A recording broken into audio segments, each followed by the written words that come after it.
이 수요 밤에도 하나님의 은혜와 또 하나님의 뜻대로 살고자 결단의 마음으로 나오신 여러분들에게 하나님의 놀라운 은혜와 하나님의 동행하심과 형통의 복이 있기를 간절히 소망합니다. 이스라엘 백성들이 제1차 군대의 계수와 또 레위 지파의 그 계수를 마치고 하나님의 군대인 이스라엘을 성결케 하는 각종 규례를 하나님께 받은 후 성막 낙성식까지 마친 상태입니다. 드디어 이스라엘 백성들이 가나안을 향하여 출발하기 직전입니다. 그런데 약 200만 명이나 되는 그 이스라엘 백성들을 지휘, 통솔하기에는 여간 쉬운 일이 아니었습니다. 물론 하나님께서 그들을 불기둥과 구름기둥으로 인도하여 주시겠지만, 그러나 행군의 순서가 있고 또 대열을 갖춰 질서 있게 이렇게 이동하는 것에는 여간 쉬운 일이 아니었다라는 것이죠. 그래서 하나님은 2절에 모세를 위하여 은 나팔 2개를 만들 것을 명령하셨습니다. 이 나팔은 8절에 보니까 아론의 자손인 그 자손들이 불어야만 했습니다. 이때 아론의 자손이 이다말과 엘르앗살 2명의 제사장밖에 없었기 때문에 하나님께서 은 나팔 2개를 만들라고 하셨던 것입니다. 만약에 아론의 자손 레위인이 4명이었으면 아마 4개를 만들었을 거예요. 이후 우리가 역사적으로 이렇게 쭉 보게 되면 이 나팔의 수가 점점 더 많아지는 것을 볼 수 있습니다. 이때에는 그래서 어쨌건 아론의 자손이 2명밖에 없었기 때문에 은 나팔을 2개를 만들었다라는 것입니다. 또한 하나님은 이 나팔 소리로 신호 규정을 만들어서 불게 되면 이동하고 또 불게 되면 멈추고 이렇게 신호 규정을 만들어 주심으로써 모세가 통솔하는데 또는 하나님의 군대로서 세웠던 그 지휘관들이 통솔하는데 부족함이 없도록 좀 더 쉬운 방법으로 하나님께서 만들어 주셨다라는 것입니다. 그렇다고 해서 모세가 독단적으로 이스라엘 군대를 이 나팔 소리로 이렇게 해서 이끄는 것은 아니었습니다. 하나님께서 친히 불기둥과 구름 기둥으로 그들을 인도하셨습니다.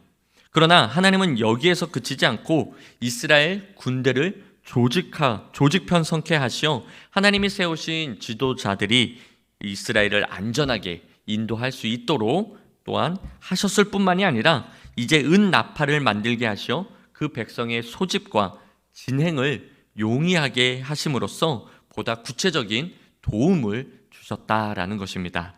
그러한 의미에서 나팔 소리는 하나님의 음성과도 같은 것입니다.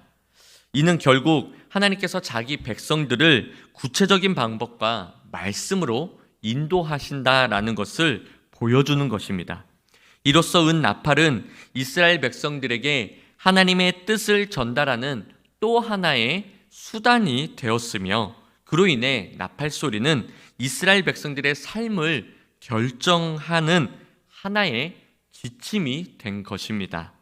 즉 이스라엘 백성들은 나팔 소리에 따라서 때로는 장막을 거두고 길을 떠나야 했으며 또 때로는 하던 일을 다 멈추고 모세와 아론 앞으로 모여야 했으며, 또 9절에 보니까 나팔 소리에 따라서 생명 걸고 싸움터로 전쟁터로 나아가야 했습니다. 이처럼 나팔 소리는 이스라엘 백성들의 삶을 결정짓는 절대적인 지침이 된 것입니다. 오늘을 살아가는 우리에게도 이 나팔 소리는 끊임없이 들려지고 있습니다. 바로 하나님의 말씀인 줄 믿습니다. 하나님의 말씀이 저와 여러분의 삶을 결정짓는 절대적인 지침이 되기에 우리는 그 말씀대로 살아야 할 줄 믿습니다. 그래서 그 말씀이 좌하라 하면 우리는 좌하고 우하라 하면 우리는 우하는 하나님의 백성인 성도는 비로소 하나님의 은혜의 날개 아래 참 평안과 복된 삶을 살 줄 믿습니다. 그런데 문제는 그 나팔 소리가 들려지지만 그 나팔 소리뿐만이 아니라 다른 소리도 들려진다라는 것이 문제입니다. 어둠의 사탄 마귀는 여전히 우는 사자와 같이 삼킬 자를 두루 찾고 있습니다. 그래서 하나님의 군대인 저와 여러분이 계속해서 저와 여러분들에게 계속해서 대남 방송을 하고 있다라는 것이죠. 지금도 휴전선에서 북한에서 남측에게 그렇게 월북할 것을 방송하고 있는지 모르겠습니다. 예전엔 북한에서 남측을 향해서 이렇게 월북하게끔 만드는 일종의 그런 선전 광고들을 했었죠. 여기서 오면 아파트도 주고 뭐 직장도 주고 뭐 돈도 엄청 준다. 그러니 남한 군대들이여 이렇게 넘어와라. 막 이러한 그런 대남 방송을 했었습니다. 즉 어둠의 사탄마귀는 하나님의 군대인 저와 여러분에게 여기가 더 좋으니 항복하고 넘어오라라고 끊임없이 영적 대남 방송을 하고 있다라는 것입니다. 그래서 저와 여러분이 들어야 할 나팔 소리를 못 듣게 하고 그 어둠의 소리만을 듣게 하여 결국 나도 모르게 그쪽으로 치우치게 되는, 그렇게 어둠의 사탄마귀가 만든다라는 것이죠. 그 어둠의 소리만을 듣게 하여 결국 나도 모르게 넘어갈 때에 그의 인생은 하나님으로부터 멀어질 수밖에 없다라는 것입니다. 나팔 소리를 못 들으면 하나님과 함께할 수 없습니다. 나팔 소리를 듣지 못하면 결국 우리는 주님으로부터 멀어져 결국은 죽을 수밖에 없다라는 것이죠. 사도행전 26장, 27장 뭐 이렇게 쭉 보게 되면 복음을 전하던 바울이 재판장 앞에 서게 됩니다. 그러나 아무 혐의가 없어 바울을 풀어주려고 할 때 바울이 아니다, 나는 가이사에게 가서 상소해야 되겠다라고 하여 백부장 율리오의 인솔하에 로마로 가게 되었습니다. 그런데 바람이 너무 세 여러 날 만에 겨우겨우 미항이라는 곳에 겨우 도착하게 되었습니다. 바울 27장 사도행전 27장의 10절에 이렇게 바울이 말합니다. 여러분이요, 내가 보니 이번 항해가 하물과 배만 아니라 우리 생명에도 타격과 많은 손해를 끼칠 것 같으니 겨울을 보낸 후 다시 갑시다 라고 바울이 말하였습니다. 그런데 11절에 보니까 백부장이 선장과 선주의 말을 바울의 말보다 더 믿어 항해를 계속하기로 한 것입니다. 선장과 선주의 말을 들은 백부장의 일행은 처음에는 잘 되는 것처럼 보였습니다. 남풍이 순하게 불면서 잘 항해하는 것처럼 보였어요. 그런데 얼마 못 가 유라굴러라는 광풍을 만나게 되었습니다. 결국 그 광풍으로 인해 자신들이 가지고 있는 모든 것을 자기 스스로 바다에 던지게 되는 그러한 처지에 놓이게 되었습니다. 내가 가장 아끼는 것들을 스스로 바다에 던지게 되었습니다. 내가 가장 소중히 여기는 그러한 것들을 내 스스로가 바다에 던질 수밖에 없었다라는 것이죠. 하나둘 다 바다에 던져야만 했다라는 거예요. 왜요? 들어야 할 소리를 듣지 않고 듣지 말아야 할, 그냥 들려지는 그 소리만을 듣고 행했기 때문입니다. 뿐만 아니라 배의 모든 기구들도 다 버려야만 했습니다. 그런데도 소용이 없었습니다. 그들은 진퇴양난 속에 여러 날 굶주림과 추위와 배고픔 또는 그 졸음, 두려움, 이러한 것들만 싸워야만 했습니다. 여전히 칠흑 같은 어둠과 큰 광풍은 그들을 위협하고 있었고, 시간이 지날수록 그들은 서서히 구원의 소망마저 잃고 말았습니다. 왜요? 들어야 할 소리가 아닌 들려지는 소리만 들었기 때문입니다. 그렇습니다.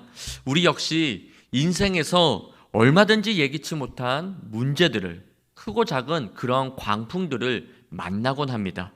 그 어려움은 도저히 내 힘으로는 해결할 수 없는 엄청난 큰 광풍과도 같습니다.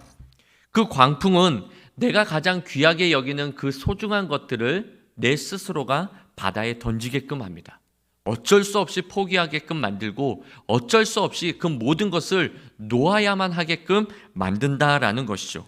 그리고 그 광풍은 나에게 추위와 배고픔과 잠을 자지 못하게 하는 두려움에 시달리게 하고 결국 이렇게 내 인생이 끝나는구나 라고 하는 구원의 여망마저도 사라지게 만든다는 것입니다.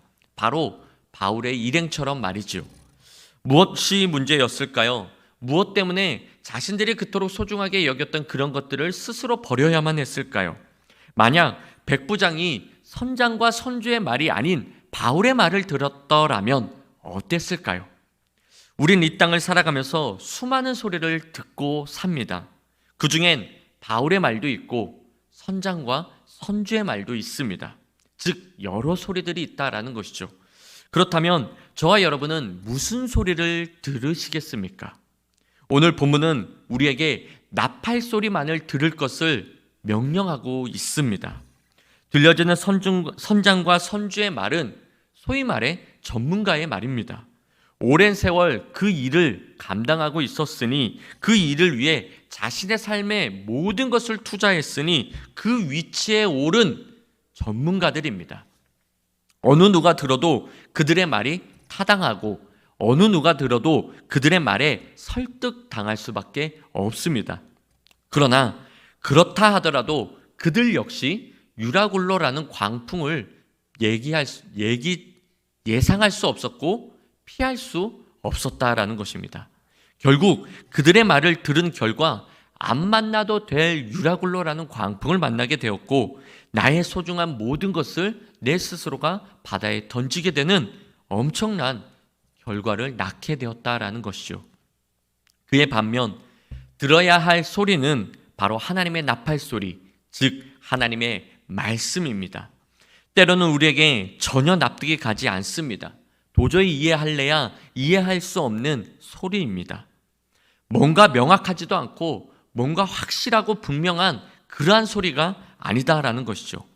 그런데 만약 듣고 순종하여 출항하지 않았다라면 유라굴로라는 광풍을 만나지 않았을 것입니다. 그랬더라면 내가 사랑하고 내가 아끼고 나에게 가장 소중한 그 모든 것들을 다 버리지 않아도 됐다라는 것입니다.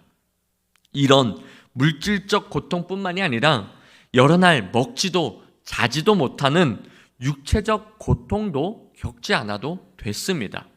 뿐만 아니라 그저 고통 속에 모든 것을 포기한 채 산 소망을 잃고 그저 죽기만을 바라는, 그리고 날마다 두려움에 떨어 살아가는 그런 정신적 고통까지도 겪지 않아도 됐습니다. 사랑하는 성도 여러분, 하나님의 음성은 때로 도저히 이해할래야 이해할 수 없을 때도 있습니다. 도저히 납득할래야 납득할 수 없는 그러한 말씀도 있다라는 것이죠. 앞에는 홍해, 뒤에는 애국 군대가 우리를 죽이겠다고 쫓아오는데 그냥 지팡이를 내밀라는 게 말이 됩니까? 물이 없는 상황에서 반석을 내리치라는 것이 과연 설득력 있는 말이냐라는 것이죠. 아무 말 없이 여리고성을 돌라라고 해서 돌았는데 여리고성이 무너지는 것이 과연 이해가 되는 상황이냐라는 것이죠. 그러나 그럼에도 불구하고 그 음성을 듣고 행하면 구원의 역사함이 있다라는 것입니다. 우리는 이미도 하나님의 말씀을 통해서 그 모든 것을 이미 다 알고 있습니다. 말도 안 되는 그 음성을 듣고 행하였던 그 모두들이 다 하나님의 놀라운 은혜와 사랑과 구원을 입은 것을 우리는 말씀을 통해 이미 다 알고 있다라는 것이에요. 그러므로 사랑하는 우리 서부제일교회 성도 여러분, 들려지는 말이 아닌 들어야 할 하나님의 음성을 듣기를 간절히 소망합니다. 10명의 정탐꾼이 가나안 땅을 정탐하였습니다. 12명의 정탐꾼이 가나안 땅을 정탐하였습니다. 그리고 10명의 정탐꾼은 돌아온 그들은 부정적인 말을 하게 되었습니다. 그러나 2명 여호수아와 갈렙은 긍정의 말을 하게 되었죠. 이스라엘 백성들은 10명의 부정적인 말을 들었습니다. 결국 그들은 가나안 땅을 들어가지 못하였습니다. 들려지는 말이 아닌 들어야 할 주의 음성을 들어야 할 줄 믿습니다. 소경 바디메오가 있습니다. 예수시란 말을 듣고 소리쳤습니다. 다윗의 자손 예수여, 나를 불쌍히 여기소서. 그랬더니 제자들과 그 주변에 있던 사람들이 그를 꾸짖으며 잠잠하라라고 말하였습니다. 하지만 소경 바디메오는 더 큰 목소리로 다윗의 자손 예수여, 나를 불쌍히 여기소서라고 외쳤습니다. 왜요? 그는 들려지는 소리가 아닌 들어야 할 주의 음성을 듣기 원했기 때문입니다. 그때 그는 주님으로부터 이러한 음성을 듣습니다. 그를 부르라, 들려주는 말을 듣고 바디메오가 잠잠했다면 그는 지금도 눈을 뜰 수 없었을 것입니다. 그러나 바디메오는 들려지는 소리가 아닌 들어야 할 주의 음성을 들었기 때문에, 그것만을 들어야 했기 때문에 그 어떤 소리에도 아랑곳하지 않고 더욱 소리쳤던 겁니다. 결국 그는 눈을 뜬 줄 믿습니다. 들리는 말을 들으면 광풍을 만나게 됩니다. 들리는 말을 들으면 가나안 땅을 밟을 수 없습니다. 들리는 말을 들으면 결코 눈을 뜰 수 없다라는 것이죠. 그러나 들어야 할 말을 들으면 광풍을 만날 일이 없습니다. 들어야 할 그 음성을 들으면 가나안 땅을 밟을 수 있습니다. 들어야 할 그 말씀을 들으면 눈을 떠 주님을 바라볼 수 있다라는 것입니다. 오늘 본문은 우리에게 내가 너희를 불기둥과 구름 기둥으로 인도해 줄 테니 다른 소리가 아닌 나팔 소리만을 듣고 행하고 또는 나팔 소리에 멈추고 나의 명령을 듣고 나를 따라오라 라고 말씀하고 있습니다. 사랑하는 성도 여러분, 여러분은 누구를 더 의지하십니까? 여러분은 누구의 소리에 더 반응하며 사십니까? 저와 여러분이 의지할 분은 본문 29절 이하에 나오고 있는 모세의 장인 호밥이 아닙니다. 즉 사람이 아니다라는 것이죠. 들려지는 소리가 아니다라는 거예요. 저와 여러분이 의지할 분은 오직 나의 앞길에 앞서 행하시는 만군의 주 여호와 하나님이신 줄 믿습니다. 그분의 나팔 소리에 귀를 기울이십시오. 우리가 하나님의 나팔 소리를 듣고 행할 때에 33절에 하나님은 이 광야 같은 험준한 세상에서 우리의 길의 안내자가 되시어 우리를 가장 좋은 길로 인도해 주실 것입니다. 또한 우리가 하나님의 나팔 소리가 들려지지 않아 멈춰 있을 때에 34절 여호와의 구름 기둥이 우리를 덮어 광야의 뜨거운 태양으로부터 참된 보호하심과 참된 안식과 참된 평안을 누리게 해주실 줄 믿습니다. 비결은 너무나도 단순합니다. 하나님의 나팔 소리를 듣는 것입니다. 다른 무슨 소리가 아닌 오직 하나님의 나팔 소리만 듣는 겁니다. 다른 사람의 소리가 아닌 오직 여호와의 말씀만을 듣는 것입니다. 바라옵기는 저와 여러분 우리 모두가 하나님의 나팔 소리를 듣고 반응하는 저와 여러분 우리 모두가 되시기를 주님의 이름으로 간절히 축원합니다. 두려워하지 마십시오. 염려하지 마십시오. 좌절하거나 낙심하거나 넘어지지 마십시오. 일어나십시오. 움직이십시오. 하나님은 지금도 우리에게 그 나팔 소리를 분명하게 들려주십니다. 하나님은 그 나팔 소리에 반응하는 우리를 푸른 초장 쉴만한 물가로 인도하여 주십니다. 하나님은 그 나팔 소리에 반응하는 우리를 여호와의 구름으로 덮어주시며 보호하여 주심으로써 우리에게 참 평안과 참된 안식을 누리게 그렇게 살게 해주실 것입니다. 하나님은 지금도 살아계십니다. 그분은 저와 여러분 우리의 하나님이시며 즉 나의 하나님이십니다. 그분은 지금도 주의 종들을 통하여 나팔을 불고 계십니다. 들으십시오. 세상의 수많은 소리가 아닌 주의 말씀만을, 주님의 나팔만을 들으십시오. 세상의 수많은 이들이 아닌 하나님만을 의지하며 따르십시오. 그러면 오늘 본문에 나와 있는 이와 같은 복이 저와 여러분 우리 모두의 복이 될 줄 믿습니다.